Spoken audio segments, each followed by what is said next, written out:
Bienvenue dans l'actu, relooker son domicile avec une touche d'originalité, vous en rêvez, découvrez Thierry, artiste de décoration murale. À Hoffwiller, l'épicerie du village s'est donné un nouveau coup de jeune. Et tout de suite, direction l'office de tourisme de Niederbronn avec une exposition qui met les femmes à l'honneur.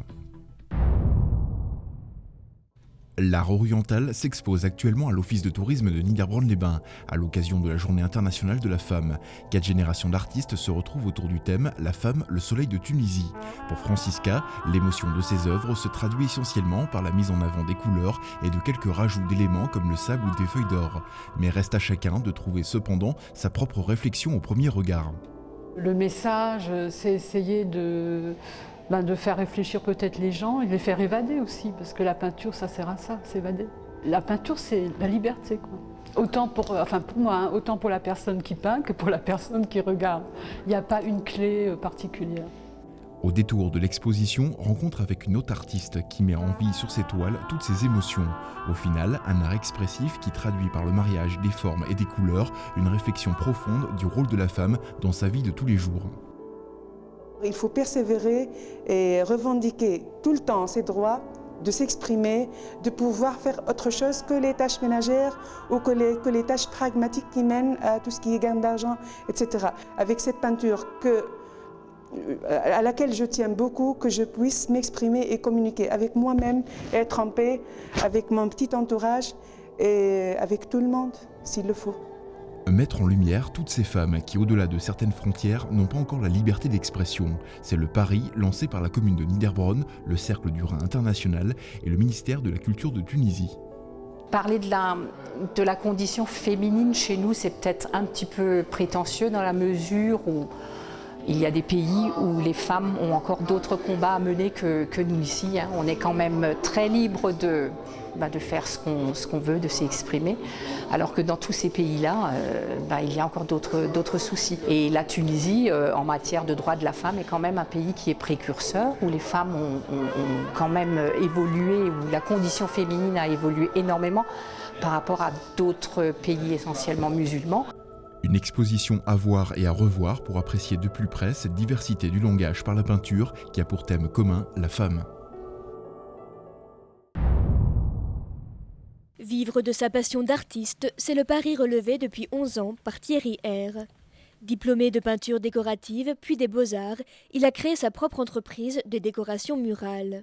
J'aime aussi bien travailler dans le figuratif, c'est-à-dire faire des grandes fresques sur des thèmes un peu exotiques, au même titre que faire des compositions beaucoup plus contemporaines en utilisant justement des matériaux comme la feuille de cuivre ou la feuille d'aluminium, en alliant des figures géométriques.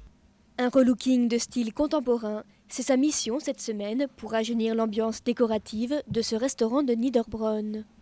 Sur ce type de boiserie qui était éteinte et qui datait aussi un peu des années 70, l'idée c'était de redonner un coup de peps, de recréer un impact visuel en appliquant de la feuille d'aluminium que je vais gratter, brosser et patiner et revernir par la suite. Sur ce pan de mur, c'est pas moins de 900 feuilles d'aluminium qui vont être soigneusement appliquées. Patience, technicité et secret d'atelier sont les recettes d'un bon résultat. Je le brosse et je le frotte de façon à voir réapparaître la couleur du fond. Donc sur cette couleur de fond, je réaliserai une patine de façon à rapporter des nuances grisonnantes et je le vernirai en mat.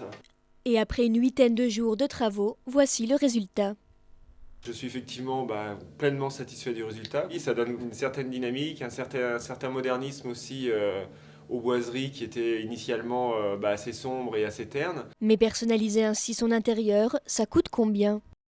Le prix va varier, peut passer du simple au double en fonction, comme je vous disais, du contenu et du temps que j'ai passé. Toutes mes prestations sont des créations dont ont un caractère unique et donc au-delà de ça, le prix peut varier aussi en fonction du caractère unique de mes réalisations. Fresque, trompe-l'œil ou relooking de façade, cette forme originale d'introduire une touche d'art chez soi semble trouver sa clientèle. À Hoffwiller, dernier coup de pinceau à quelques jours de l'ouverture de la toute nouvelle épicerie du village. L'ancien local, devenu trop étroit au fil du temps, et l'opportunité de ce local commercial, alloué par la commune et autrefois occupé par la Poste, permet aujourd'hui l'agrandissement de ce service de proximité. Aux manettes de cette affaire familiale, Pascal, depuis 3 ans dans le métier, et sa femme Nathalie qui vient l'épauler de temps en temps.